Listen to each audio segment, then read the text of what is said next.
할렐루야. 오늘 말씀을 통해서 힘을 얻으시고 이번 한 주간 살아가게 돼서 필요한 그런 영적인 양식과 또 영적인 힘을 공급받는 귀한 시간 되시길 바랍니다. 하나님은 참 자상하신 분이세요. 우리가 어떻게 살아가야 되고 누구를 만나야 되고 어떤 말을 해야 되고 어떤 마음을 가지고 살아가야 될 것인가 매 순간마다 알려주시고 또 보여주시고 들려주십니다. 말씀을 통해서 특별히 주일 말씀을 통해서 이번 한 주간 여러분이 붙잡아야 될 그런 영적인 교훈이 뭔가 어떤 원리를 가지고 살아가야 될 것인가 주일 말씀을 통해서 우리에게 많이 알려주세요. 오늘 말씀을 통해서 이번 한 주간 살아갈 수 있는 그런 영적인 교훈과 메시지를 붙잡고 살아가실 때에 말씀대로 행하시고 말씀대로 행하실 때에 하나님께서 우리에게 주시고자 하는 놀라운 축복을 누리는 귀한 시간 되시길 바랍니다. 오늘 이 말씀의 주제가요, 우리 한번 같이 따라할까요? 하나님 나라와 세상 나라. 예, 그렇습니다. 성경에 보면 예수님이 가장 강조하면서 메시지를 지난 제목이 뭐냐? 하나님 나라예요. 하나님 나라. 예수님이 첫 번째 시작하시면서 사역을 시작하시면서 하신 말씀도 뭡니까? 회개하라 천국이 가까이 왔느니라. 하나님 나라가 도래하였다는 것을 말씀하고 있지 않습니다. 여러분 이 세상에는요 하나님 나라가 있고 이 세상 나라가 있습니다. 이 두 나라는 판이하게 다릅니다. 목적도 다르고 시간도 다르고 살아가는 방식도 다릅니다. 그러면 하나님 나라는 뭐냐? 많은 사람들이요 죽어서 천국에 가서 생활하는 것 그것을 하나님 나라로 생각하는 분이 있습니다. 틀린 것은 아닙니다. 그러나 여러분 하나님 나라는요 죽어서 생활하는 천당 생활만 말하는 것이 아니라 하나님이 계시는 그곳 하나님이 통치하시는 그곳이 뭐라고요? 하나님 나라입니다. 이미 여러분이 예수를 믿었습니까? 여러분의 마음에 예수님이 계세요. 예수님이 계시는 그곳이 뭐라고요? 하나님 나라, 천국인 것입니다. 조금 전에 우리가 찬송을 부른 것처럼 내 영혼이 엄청이고 궁궐이나 초막이나 내 주 예수 계시는 그곳이 어디라고요? 하나님 나라. 여러분 예수를 믿었습니까? 예수님이 여러분의 마음에 계신 것을 믿습니까? 네. 그러면 여러분 이미 이 땅에서도 하나님 나라와 천국을 경험하고 있는 것입니다. 네. 이렇게 하나님 나라는 하나님이 통치하시는 곳, 주님이 계시는 그곳이 하나님 나라 천국이에요. 그러면 여러분 하나님 나라는 무슨 목적으로서 이루어지고 있는가? 그것은 하나님의 영광과 하나님의 뜻을 이루기 위하여서 그리고 또한 잃어버린 자를 찾으면서 그들이 예수를 믿어서 하나님의 백성이 되는 그 목적을 가지고 하나님 나라가 이루어지고 있고 또 진행되고 있습니다. 세상 나라는 뭔지 아십니까? 이 세상에 하나님이 통치하시고 다스리십니다. 그럼에도 불구하고 이 세상의 나라에 임시적으로 사탄이 통치하고 있고 다스리고 있고 사탄의 그런 어떤 지시를 받은 사람들에 의해서 세상이 움직이고 하고 있는 것을 보죠. 그렇다고 해서 하나님의 힘이 없는 게 아니에요. 하나님이 허용할 뿐이라는 것입니다. 이 세상 나라는요 하나님 뜻하고는 상관없습니다. 하나님의 영광하고는 상관없습니다. 복음을 전하고 영혼을 구원하니라는 상관없어요. 요한일서 2장 16절에 보니까 이 세상을 움직이는 이 세상에 살아가는 세 가지 원리가 있는데 첫째는 뭐냐니까 육체의 정욕이라는 거예요. 육체의 정욕. 두 번째는 안목의 정욕. 세 번째는 이생의 자랑. 육체의 정욕, 안목의 정욕, 이생의 자랑 이 세 가지가 이 세상을 움직이는 목적이고 힘이라는 것을 가치관이라는 것을 말씀해 주는 거죠. 창세기 3장을 보면 아담과 하와가 사탄의 유혹에 넘어갔잖아요. 유혹에 넘어가게 된 그런 원인이 뭐냐? 선악과를 딱 보니까요, 어떻게 느꼈다고요? 먹음직스럽고, 그 다음에 왕직스럽고, 탐스럽기도 하다. 이 세 가지를 가지고 사탄이 유혹했고, 여기에 넘어갔고, 이 세 가지는 이 세상을 살아가는 가장 중요한 원리라는 것을 말씀해주고 있죠. 그래서 요한 1서 2장 16절 나타난 것처럼 바로 육체의 종료, 안목의 종료, 이생의 자랑인 것입니다. 마태복음 4장에 보면 예수님이 사역하기 시작하기 전에 사탄의 유혹을 받았잖아요. 이 세 가지 유혹을 받은 것입니다. 그런데 놀라운 것은 사탄은 지금도 우리를 시험할 때에 이 세 가지 내용을 가지고 2000년 전이나 지금이나 6000년 전이나 오늘이나 동일하게 시험하는 거예요. 여러분, 세상에 시험이 얼마나 많습니까? 학교 다닐 때 여러분 시험 얼마나 많이 쳤습니까? 다양한 시험을 쳤습니다. 난이도가 높고 적고 하여튼 여러 가지 시험을 쳤는데, 사탄은 6000년 전이나 아담에게 했던 거나 예수님을 시험했거나 지금 이 시대에도 동일한 내용을 가지고 이 세 가지 내용과 원리를 가지고 시험하고 있어요. 시대가 바뀜에도 불구하고 여러분, 왜 사탄은 문제를 바뀌지 않느냐? 출제 경향이나 출제 문제를 바꾸지 않느냐? 그 이유는 무엇입니까? 그 이유는 이 세 가지 가지고 시험을 했더니 효과를 보고 있는 거예요. 아직 효력을 보기 때문에 바꿀 이유가 없는 것이죠. 효력이 없으면 우리가 바꾸는 거예요. 그런데 아담에게, 하와에게 시험에도 그렇고, 예수님 당시에 많은 사람에게 시험에도 그렇고, 오늘 시도 마찬가지예요. 이 세 가지 가지고 시험을 해봤더니 효과가 나타나는 거예요. 사람들이 넘어진다는 것이죠. 그러니까 출제 경향이나 내용을 바꾸지 않고 같은 내용을 가지고 시험을 하는 것입니다. 여러분, 이 세상 나라는요, 오늘 성경에 보면 원수를 사랑하지 않습니다. 그런데 오늘 성경에 보면 하나님 나라에 속한 사람들은, 그리고 하나님 나라는요, 원수를 어떻게 한다고요? 사랑합니다. 재밌다. 하나님께 속한 사람들은요, 비록 원수라 하더라도 나를 미워한 사람을 어떻게 한다고요? 사랑하는 거예요. 세상 나라는요, 사랑하지 않고 정오합니다. 오히려 내가 한 대 맞았으면 두 대 때리는 것이 세상의 원리입니다. 구약에 보면 눈은 눈으로, 이는 이로, 손은 손으로, 그런 말씀이 나오지 않습니까? 이게 무슨 말씀이냐니까, 그 당시 여러분 중동사회에서 누가 나한테 눈을 뺐다. 그럼 어떻게 하느냐? 상대방의 양쪽 눈을 다 보는 것이 원리입니다. 누가 나의 한 손을 잘랐다. 그럼 어떻게 한다고요? 상대방 양손을 자르는 것이 보통 가치가 아니라. 그러니까 나의 눈이 하나 빠졌다 그러면 상대방 눈을 하나 빼는 것은 양반이고요. 그거는 정말 자비를 베푸는 행위가 되는 것이죠. 그런데 주님은 우리에게 어떻게 한다고요? 하나님 나라에 속한 사람은요, 어떻게 된다고요? 그렇게 하는 자에 대해서 어떻게 용서하는 거죠. 사랑을 베풀어라는 것입니다. 원수를 어떻게 해요? 미워하지 않고, 보복하지 않고, 사랑하는 것이죠. 그 다음에 여러분, 하나님 나라는 어떻게 하느냐? 원수를 향하여서 우리 같이 한번 따라할까요? 축복하자. 네, 축복하기 싫습니까? 여러분, 축복하면 축복이 돌아옵니다. 이 사실 믿으시기 바랍니다. 진짜 축복하기에 힘든 사람을 향하여 축복하면 더 큰 축복이 임하게 될 줄로 믿습니다. 여러분, 힘든 일을 하잖아요. 이거 못한다. 그래서만 생각이 많죠. 하나님 나라 원리는 힘든 일을 하면 그만큼 더 큰 축복과 더 큰 은혜가 임한다는 사실 믿으시기를 바랍니다. 이게 성경적인 원리고요, 하나님 나라 원리인 거죠. 가까이 가기 힘든 사람 있잖아요. 그럴수록 용기를 가까이 가지시고 손을 잡아주시고 관심을 가지시고 그러면요, 하나님의 은혜가 더 풍성하게 임하는 것입니다.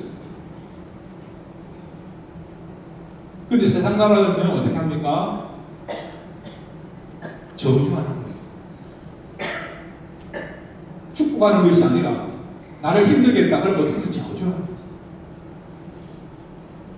내가 받은 만큼 돌려주겠다. 그것이 세상 나라의 이 세상의 어떤 이치요 가치가.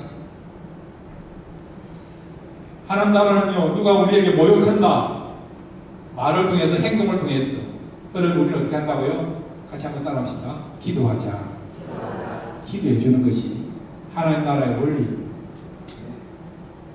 세상 나라는 어떻게 한지 아십니까? 요즘은요, 누가 모욕했다 그러면 명예소송 하잖아요. 명예소송. 이렇게 여러분 하나님 나라와 세상 나라는 다릅니다. 그런데 주님은 우리에게 세상 나라에 살지만은 세상 나라의 가치관과 그런 중심을 가지고 윤리를 가지고 살지 않고 우리는 하나님 나라의 그런 가치관과 그런 어떤 윤리를 가지고 살아가라고 말씀하고 있어요. 그런데 그것을 적용하기가 쉽지 않은 것입니다. 그러면 왜 이러한 삶을 우리에게 요구하는가? 어떤 경우는 원수를 사랑하는 건 말은 쉽지만 잘 안 돼요. 지금까지 살아오면서 우리 각자가 상처를 준 것도 있지만은 나에게 상처를 준 사람들, 여러분이 상처받은 사람들 있지 않습니까? 그 사람만 생각하면, 그 상처받았던 내용만 생각하면 다시 과거가 생각이 나서 삶이 힘들어지는 경우 있지 않습니까? 근데 어떻게 그런 사람들을 사랑할 수 있고 품을 수 있습니까? 축복할 수 있습니까? 기회해 줄 수 있습니다. 근데 주님은 우리로 하여금 그런 사람을 향하여 사랑하고 축복하고 기도하라고 말씀하고 있는 것입니다. 그러면 왜 우리가 이런 삶을 살아야 되는가? 두 가지를 먼저 생각하겠습니다. 첫째 한번 따라할까요? 진정한 승리자로 살아가기 위하여. 예. 주님께서는 우리가 승리자가 되기를 원합니다. 요한복음 16장 33절을 보시면 주님께서 이렇게 말씀하고 있습니다. 같이 읽겠습니다. 시작. 이것을 너희에게 이르면 너희로 내 안에서 평안을 누리게 하려 합니다. 세상에서는 너희가 환난을 당하나 담대하라. 내가 세상을 이겼노라 하십니다. 아멘. 주님이 세상을 이겼다는 거예요. 주님이 승리자가 되실 것입니다. 어떻게요? 군림하면서 그게 아니죠. 힘을 과시하면서. 그래서 승리자가 된 게 아니에요. 주님은 철저하게 사랑하셨고 품으셨고 용서하셨고 섬기신 것이죠. 이를 통해서 승리자가 되신 것입니다. 예수님이 십자가에 운명하실 때에 그 옆에 있었던 로마 백부장이 뭐라고 이야기했습니까? 이는 참으로 의인이었구나. 이는 참으로 뭐라고요? 하나님의 아들이었구나.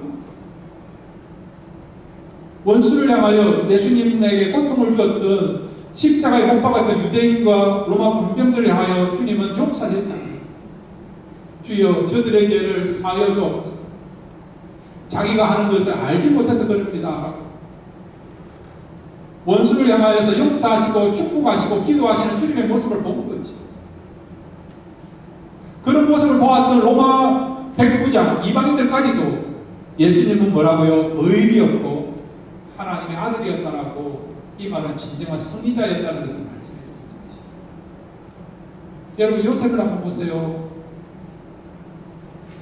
우여곡절 끝에 애굽에 왔고 30세에 애굽의 총리가 되었습니다. 권력을 가진 겁니다. 형들이 왔습니다. 자기를 노예로 팔아 넘겼던 사람들이 형제 아닙니까? 죽이려고 했던 사람이 형제 아닙니까? 힘을 가졌으니까 얼마든지 보복할 수 있는 거 아닙니까? 힘을 과시할 수 있는 그런 능력이 있는 사람이 요셉 아닙니까? 그러면 어떻게 합니까? 용서하잖아요. 두려워하지 말라고. 나를 보내신 것은 당신들이 아니라 누가 보냈다고요? 하나님이 나를 보냈다.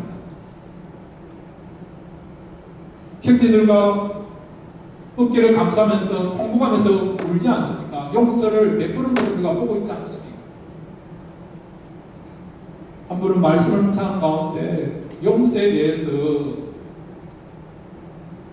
저로 하여금 깨닫게 하시더라고요. 진정한 용서가 뭘까? 용서한다라고 말을 많이 하고 용서해야 된다고 그런 것들을 느끼게 하시는데 진짜 용서가 뭘까? 그걸 묵상하는 가운데 하나님께서 어떤 깨달음을 주신 거니까 용서는 용서할 수 없는 것을 용서하는 것이 용서다. 그렇게 되는 거지. 여러분 용서해야 된다 그런 말을 하잖아. 용서할 때 이야기하지 않나요? 그러나 여러분 진짜 용서는 용서할 수 없는 사람, 용서할 수 없는 것에 대해서 용서하는 것이 뭐라고요? 진정한 용서. 그러면요 여러분이 진짜 승리자가 돼요. 다윗도 마찬가지죠. 사울이 얼마나 다윗을 미워하면서 죽이려고 했습니까? 죽을 고비를 얼마나 많이 힘겼습니까? 다윗도 사울을 죽일 수 있는 기회가 있었지요. 근데 안 죽이고 옷자락만 베지 않습니까? 그랬더니 잠자다가 깨어난 사울이 자기 옷자락에 배임을 당한 것을 보고 다윗을 향해서 뭐라고 고백합니까? 사무엘상 24장 17절 우리 같이 읽겠습니다. 사무엘상 24장 17절입니다. 시작. 다윗에게 이르되 나는 너를 학대하되 너는 나를 선대하니 너는 나보다 어렵도다. 예, 선대하니까 용서해 주니까 어떻게 했다고요? 너는 나보다 어렵도다. 네가 승리자라는 거죠. 내가 승리자입니다. 여러분 그렇습니다. 승리자만이 평안을 누릴 수 있어요. 패배하면요 평안이 없어요. 자유함이 없어요. 마음적으로 여러분 진짜 자유함을 누리고 승리의 삶을 살기 원하십니까? 그러면 여러분을 힘들게 하는 사람이 있더라고. 우리의 감정과 우리의 자존심이 있어서 용서할 수 없고 보호하고 싶고 안갚음하고 싶은 그런 마음이 들다 하더라도 여러분 하나님의 백성이고 주님의 자녀이고 또 하나님이 원하시니까 하나님의 뜻을 붙잡아야 되니까 거기에 초점을 맞추시고 용서하시고 사랑하시고 축복하시고 기도하시고 진정한 평안이 여러분의 마음에 찾아오므로 말미암아 저와 여러분이 승리자가 될 줄을 믿습니다. 두 번째로 여러분 왜 우리가 세상 원리와는 다르게 우리를 힘들게 하는 사람을 향하여 축복하고 기도해주고 사랑해야 됩니다. 두 번째는 같이 한번 따라할까요? 하나님의 자녀로 살아가기 위해서이다. 예, 하나님의 자녀로. 여러분 예수를 믿었습니까? 예, 영접하는 자 곧 너희를 믿는 자에게는 하나님의 자녀가 되는 권세를 주셨으니 저와 여러분은 하나님의 자녀가 되었습니다. 그러면요 하나님 자녀답게 살아야겠죠. 오늘 성경 보시면 우리가 진짜 하나님의 자녀가 되기를 원한다 그러면 이렇게 살아라고 말씀하고 있지 않습니까? 자 마태복음 5장 44절에서 45절 우리 같이 한번 읽겠습니다. 시작. 나는 너희에게 이르노니 너희 원수를 사랑하며 너희를 핍박하는 자를 위하여 기도하라. 이같이 한즉 하늘에 계신 너희 아버지의 아들이 되리니 이는 하나님이 그 해를 악인과 선인에게 비치게 하시며 비를 어려운 자와 금이한 자에게 내오시리라. 아멘. 우리가 원수를 사랑하고 우리를 핍박하는 자를 위하여서 우리가 기도하는 그 일을 해야 되는 이유가 그렇게 하면 우리가 하늘에 계신 아버지의 아들 하나님의 자녀가 된다는 거예요. 여러분 이제 우리가 하나님의 자녀로 부르심 받았다면 진짜 자녀답게 살아야 되는 거 아닙니까?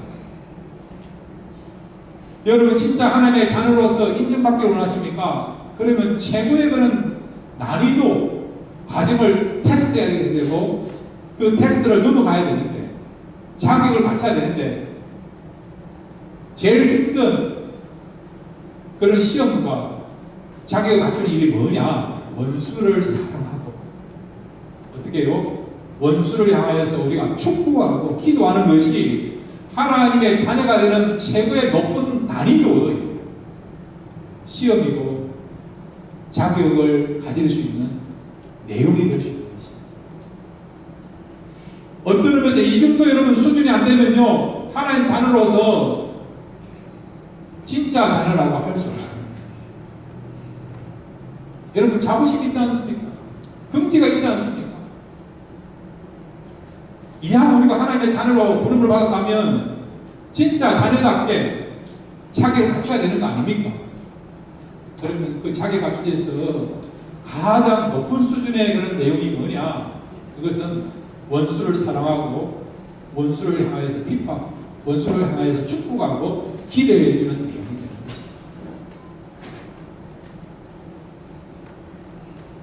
그래서 마태복음 5장 48절을 보면 우리가 이렇게 행할 때에 어떻게 되느냐? 48절 같이 읽겠습니다. 시작. 그러므로 하늘에 계신 너희 아버지의 온전하심과 같이 너희도 온전하라. 예. 하나님 우리를 용서하셨죠. 원수되었던 우리를 용서하셨고 부모시지 않았어요. 주님이 우리 아버지가 그렇다면 우리의 자녀도 그렇게 해야 된다는 것입니다. 여러분, 아직도 살아오면서 용서하지 못한 사람이 있어요. 여러분 힘들게 한 사람이기 때문에 기도하지 못한 그런 사람들이 있습니다. 축복해주지 못하는 사람이 있습니다. 이게 힘들다는 걸 알고 있습니다, 여러분. 저도 힘들었어요. 그렇지만 주님은 우리가요 용서하기 원하고 그 사람을 품기를 원하고 축복해주고 사랑하기를 원합니다. 그런 주님의 음성을 듣고 실천해 볼 수 있는 저와 여러분 되시기 바랍니다. 그럼 여러분 우리가 어떻게 이렇게 힘든 원수를 사랑하고 그들을 품고 기대해 줄 수 있는 축복해 줄 수 있는 그런 마음을 가지고 살아갈 수 있는가? 두 가지를 생각하겠습니다. 성경이 참 우리에게 온전케 하고 유익하게 하고 진리가 되는 이유는 문제만 던진 것이 아니라 과제만 준 것이 아니라 그 과제를 해결할 수 있는 원리를 제시한다는 것이죠. 첫 번째 우리가 어떻게 하면 이런 삶을 살 수 있는가? 우리 같이 한번 따라할까요? 예수님의 마음을 갖자. 여러분 우리의 속가지 가지고는요 우리를 미워하는 사람들 품을 수 없어요. 우리의 자존심이 있어가지고 못 품어요. 용서 잘 못해요. 미안하다는 소리 잘 안 해요. 어떤 사람은 죽어도 I am sorry 그런 말을 못하는 사람 많아요. 그만큼 우리는요 우리의 세계를 살아가고 있는 우리의 의가 강한 사람들 아니에요. 나름대로 고집이 다 있지 않습니까? 그러니까 우리의 능력을 하는 것이 아니고 주님의 마음을 품을 때에 비로소 우리가 원수를 사랑하고 용서할 수 있고 축복할 수 있는 것이죠. 사도 바울이 성도들을 향해서 사랑한다고 고백하는데 내 힘으로 내 능력으로 내 의를 가지고 사랑한 것이 아니라 주님의 그런 심장을 가지고 사랑한다라고 고백하고 있지 않습니까? 빌립보서 1장 8절 우리 같이 읽겠습니다. 시작. 내가 예수 그리스도의 심장으로 너희 무리를 어떻게 사모하는지 하나님이 내 증인이시니라. 아멘. 성도들 사랑하는데 어떻게 사랑한다고요? 내 심정이 아니고 주님의 심장, 주님의 마음. 이 말은 주님이 주시는 그 은혜로 말미암아 사랑의 힘에 의하여서 성도들을 사랑하고 섬긴다는 것입니다. 여러분 억지로 하려면 힘들어요. 어떤 사람은 때려 죽어도 억지로 못하는 사람이 있지 않습니까? 어떤 사람 찬양할 때 손을 들으니까 잘 못하세요. 억지로 하지 마세요. 팔 아픕니다. 고민하시고 주님의 은혜를 받고요 주님 너무 사랑하는 걸 느끼면 날 사랑하시니 그걸 느끼면요 시키지 않아도 손들어요. 찬양하라 내 영혼아 손들어요. 사랑하는 거 힘들어요. 어떤 남자분들은요 마음은 있는데 표현이 안 돼요. 반대로 표현하고 있지 않습니까? 근데 주님의 그런 마음을 알면 사랑합니다. 고백하지 않습니다. 빌립보서 2장 5절에 보면요 그러면 사도 바울이 주님의 마음을 가지고 사랑한다는데 그러면 주님의 마음이 뭔가 5절부터 우리 8절까지 같이 읽겠습니다. 시작.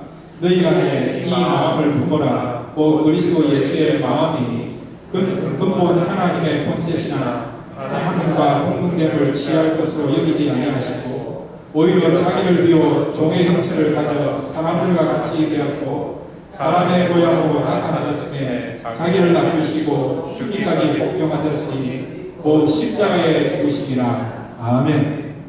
예수님의 마음은요, 낮아지는 마음이었고 종의 마음이었습니다. 하나님이었지만은 하나님의 영광을 거절하시고 이 땅에 오셨어요. 사람이 되셨는데 어디까지 내려오셨느냐? 종이 되셨어요. 섬기는 자가 되셨어요. 로마 사회에서 여러분 낮은 위치에 있는 그런 사람들이 종이었어요. 인간 대접도 못 받았고 소모품으로 여기는 게 종입니다. 노예입니다. 예수님이 그렇게 사셨고 그런 대접을 받았어요. 근데 가만히 보니까 이 종보다도 더 낮은 위치에서 사람들의 멸시와 천대를 받는 사람이 있어요. 사람들이 끌어가는 그런 사람들이 있어요. 그 사람이 누굽니까? 십자가에서 못을 받는 사람. 십자가형을 당한 사람. 예수님은 거기까지 내려오신 것이. 왜? 가장 낮은 위치에 있는 사람들까지도 구원하기 위하여, 그들의 친구가 되기 위하여. 예수님이 이렇게 낮아지시고 섬기는 삶을 살으셨다. 그러더니 어떤 일이 벌어지느냐? 세상에서 내가 낮아지면 내가 없어진다고 생각해요. 무시당한다고 생각합니다. 자존심 상한다고 생각합니다. 나가서는 사회적으로 매장당한다고 생각합니다. 이런 말 있잖아요. 홀로 서 있어야 그럴 때에 사람들로 인정받는다라는 이야기 있지 않습니까? 그래서 우리는 각 분야에서 전문가가 되고 최고의 위치에 있어야 된다고 생각하지 않습니다. 물론 그런 것이 필요합니다.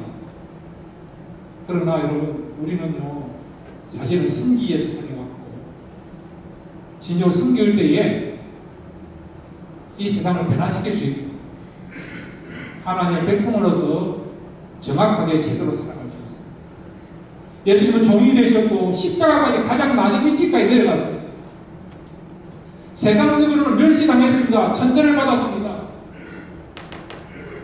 그렇지만은 하나님은 어떻게 하셨느냐? 이렇게 낮아진 예수님을 하나님은 어떻게 하셨느냐? 자, 빌립보서 우리 2장 9절에서 11절 같이 읽겠습니다. 시작. 이러므로 하나님이 그를 지극히 높여 모든 이름 위에 뛰어난 이름을 주사 하늘에 있는 자들과 땅에 있는 자들과 땅 아래 있는 자들로 모든 무릎을 예수의 이름에 꿇게 하시고 모든 입으로 예수 그리스도를 주라 시인하여 하나님 아버지께 영광을 돌리게 하셨느니라. 아멘. 예수님은 가장 낮은 위치까지 내려오셔서 낮아지셨어요.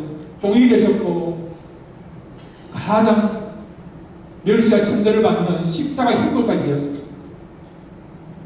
그럼에도 불구하고 하나님은 어떻게 해요? 예수님은 가장 높은 위치로 올려주신 것입니다. 여러분 인정받기로 합니까? 하나님께서 올려주실 때 가장 높은 위치까지 올라가기 원하십니까? 그러면 낮아지십시오. 섬기십시오. 그러면 하나님께서 여러분들을 높여주시고 인정하시고 칭찬받게 하시고 하나님의 사랑으로 빛나게 할 줄 믿습니다. 여러분 손양원 목사님 아시잖아요.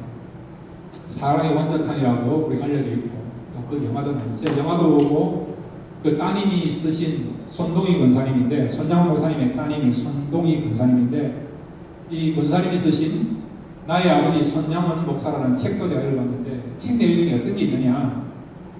손양원 목사님이 1948년도 예수 반란 사건 때 두 아들, 부인 동신이라고 하는 두 아들을 잃었어요. 안재선이라고 하는 청년에 가였어요. 그리고 총에 맞아서 아들이 죽었어요. 그런데 이 안재선이라는 이 청년이 미군들에 의해서 체포되어서 이제 사형 언두를 받을 수밖에 그런 상황이 됐는데 손양원 목사님이 직접 가셔서 그 안재선을 구출해가지고 자기 양아들로 삼은 거죠.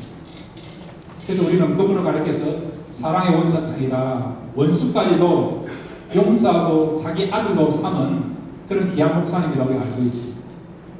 그런데 그 따님이 쓴 책에 보면 처음부터 손양원 목사님이 이 안재선이라고 하는 자기 아들을 죽인 그 원수를 용서할 마음은 없었다는 거죠. 아들을 잃어서니까 그 청년이 얼마나 믿겠습니까? 근데 갑자기 주님께서 손양원 목사님에게 어떤 모습을 보이는가 하니까 손양원 목사님이 주님 앞에 서는 모습을 보여주더라는 거죠. 근데 손양원 목사님이 주님의 심판대 앞에 자기가 서 있는 모습을 봤는데 주님 말씀대로 원수를 사랑해야 되는데 사랑하지 못하고 보통 사람들처럼 보복하고 정오하려고 하는 그런 모습으로 자기가 비춰지니까 얼굴을 줄 수가 없었다는 것이죠. 내가 죽어서 주님 앞에 심판대 앞에 서게 되는데 원수를 사랑해라 함에도 불구하고 목사님 자기가 그 말씀을 실천하지 못했을 때 부끄러움이 드러날 걸 생각하니까 이래서는 안 되겠다 그런 마음을 가지고 마음을 돌이키고 힘들었지만은 자기 아들을 죽였던 그 원수였고 바로 이렇게 그런 사람이었던 안지에서냐 청년을 자기 양아들로 부르게 된 것이죠. 우리 능력으로는 안 돼요. 말 한마디도 용서한다라고 안 됩니다. 전화도 안 됩니다. 그러나 주님의 마음을 가지죠. 우리를 용서하시고 품으셨던 그 주님의 심장을 가지고 나갈 때 용서할 수 있고 자비를 베풀 수 있고 축복할 수 있고 기도할 수 있는 그런 하나님의 사람이 될 줄로 믿습니다. 두 번째로 여러분 어떻게 여러분 이런 삶을 살 수 있습니까? 우리가 좀 따라할까요? 성령님을 의지하자. 예. 성령께서 우리 마음에 임하시면요 얼마든지 우리를 하나님의 사람으로 하나님의 자녀로 만들어 가십니다. 스가랴 4장 6절 우리 같이 읽을까요? 함께 읽겠습니다. 스가랴 4장 6절입니다. 시작. 그가 내게 일러가로되 여호와께서 스룹바벨에게 하신 말씀이 이러하니라. 만군의 여호와께서 말씀하시되 이는 힘으로 되지 아니하며 능으로 되지 아니하고 오직 나의 신으로 되느니라. 아멘. 나의 신이 누굽니까? 성령이죠. 성령이 마시고 성령으로 충만합니다. 안 된다, 안 된다, 못한다, 못한다. 그런 것들도요, 되게 한다는 것이. 사랑할 수 있고, 축복할 수 있고, 용서할 수 있고, 다가갈 수 있고, 품을 수 있다는 것이. 그 다음에 사도행전 4장 29절에서 우리 31절까지 가겠습니다. 사도행전 4장 29절에서 31절입니다. 시작. 주여 이제도 저희의 위협함을 가감하시고 또 종도로 하여금 담대히 하나님의 말씀을 전하게 하여 주옵소서. 손을 내밀어 병을 낫게 하시고 표적과 기사가 거룩한 종 예수의 이름으로 이루어지게 하옵소서 하더라. 비비기를 다음에 모인 곳이 진동하더니 무리가 다 성령이 충만하여 담대히 하나님의 말씀을 전하니라. 아멘. 초대교회 성도들이 복음 전하다가 핍박을 받았어요. 감옥에도 갇히고 매도받았습니다. 그럼에도 불구하고 어떻게 해요? 담대히 하나님 말씀을 전했는데 그 비결이 뭐냐? 성령이 충만해요. 성령으로 충만되니까 얼마든지 고난 앞에서도 핍박 앞에서도 담대히 하나님 말씀을 전하는 삶이 있어요. 성령님의 저와 여러분의 마음속에 와 계십니다. 그 성령님을 사모하시고 도움을 요청하십시오. 우리가 바꾸는 거 잘 안 됩니다. 그렇지만 성령의 역사하시면 얼마든지 안 되는 거 바꾸게 하십니다. 변화시키십니다. 성령님은요 변화의 그런 영이십니다. 새롭게 창조하시는 창조의 영이십니다. 그런 걸 성령이 보여주셨어요. 이제 우리가요 진짜 하나님의 아들이 되고 딸이 되지 않겠습니까? 그러려 한다면 정말 원수까지 우리를 힘들게 한 사람들까지 우리가 용서하고 축복하고 기도를 할 수 있는 그런 하나님의 자녀가 되어야 되지 않겠습니까? 그러려고 한다면 여러분 성령이 보여주셨어요. 성령의 능력을 통해서 이제 하나님 나라의 백성으로서 거룩한 모습으로서 살아갈 수 있는 저와 여러분 되시기를 주의 이름으로 축원드립니다.